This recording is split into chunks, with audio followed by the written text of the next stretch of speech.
Well, we turn now to the second part of our interview with legal scholar, civil rights advocate, and author Michelle Alexander.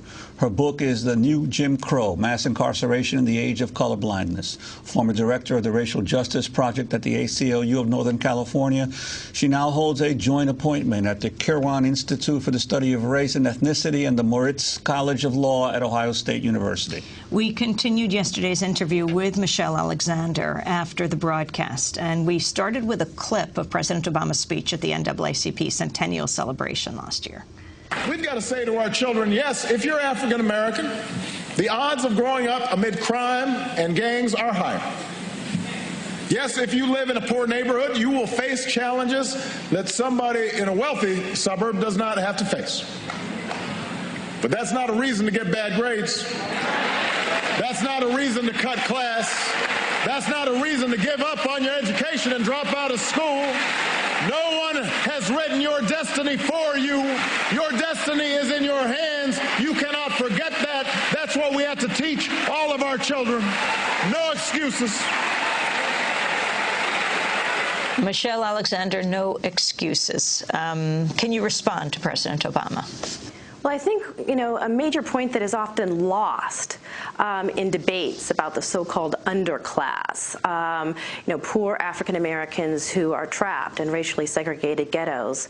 The point that's often missed is that huge percentages of the people residing in those communities have been branded felons, and therefore discrimination is perfectly legal against them. Employment discrimination is perfectly legal. Most job applications, ranging from Burger King clerk to accountant, ask whether you've been convicted of a felony. And studies show that, about 70% of employers say they won't even consider hiring someone who's been convicted of a drug felony. Public housing is off limits to you if you've been convicted of a felony. For a minimum of 5 years, you are deemed ineligible for public housing once you've been branded a felon. Discrimination in private housing markets, perfectly legal. So here you are, recently released from prison, having been branded a felon for engaging in precisely the kind of drug activity that's ignored in middle-class white communities. You're branded a felon, you can't get a job, and then public housing is off limits to you. Where are you expected to sleep? So an aunt or grandmother takes you in. Now, let's say you're one of the lucky few who managed to get a job. Well, up to 100% of your wages can be garnished. That's right, up to 100% of your wages can be garnished to pay the costs of your imprisonment.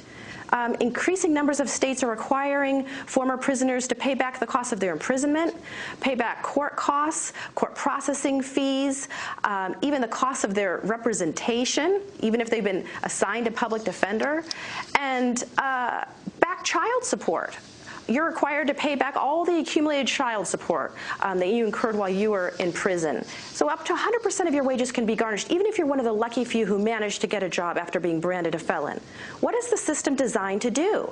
The system is designed to send you right back to prison, which is, in fact, what happens to the vast majority of people who are released. About 70% of former prisoners are returned within 3 years. And the majority of those who are returned within 3 months, because the obstacles, the legal barriers to just surviving on the outside are so great. People often say to me, well, I know somebody who is a felon and who managed to get a job. It's possible to get a job, they say. Well, it may be possible, but what kind of job? Why is it that, our young kids, young black and brown kids, are expected to be locked into low-wage jobs for life if they're lucky enough to get them?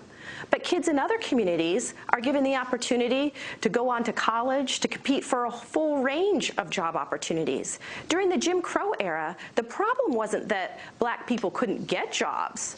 It was that they were locked permanently in a lower tier of jobs.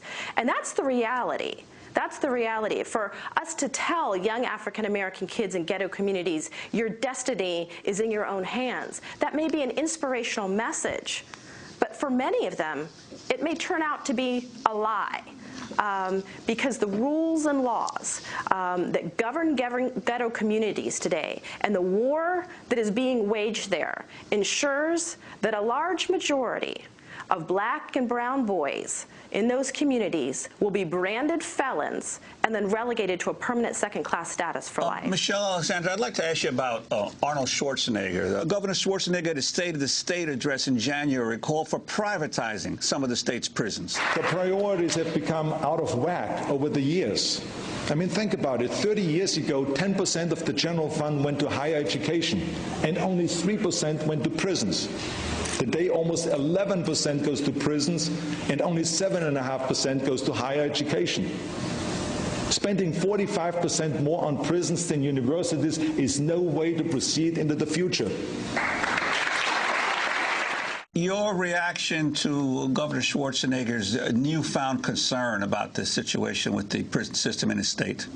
Yes, well, many people reacted with glee to Governor Schwarzenegger's kind of apparent embrace of the books not bars theme that had been a rallying cry for grassroots organizations in the state for more than a decade. But if you read between the lines there, what Schwarzenegger is actually saying is not that we should change our laws to ensure that nonviolent drug offenders don't end up spending years or decades behind bars, or that we should rethink harsh mandatory minimum sentences or our 3 strikes laws, which have been responsible for the prison boom in California and other states around the country. His remedy has not been to reduce prison populations through kind of rethinking draconian laws, but instead to privatize, try to save money, make warehousing and caging human beings cheaper by privatizing the system. Certainly, this announcement must have been met with glee on Wall Street, where, many companies like the Correctional Corporation of America, is making millions of dollars and hopes to expand its market of caging human beings for a profit.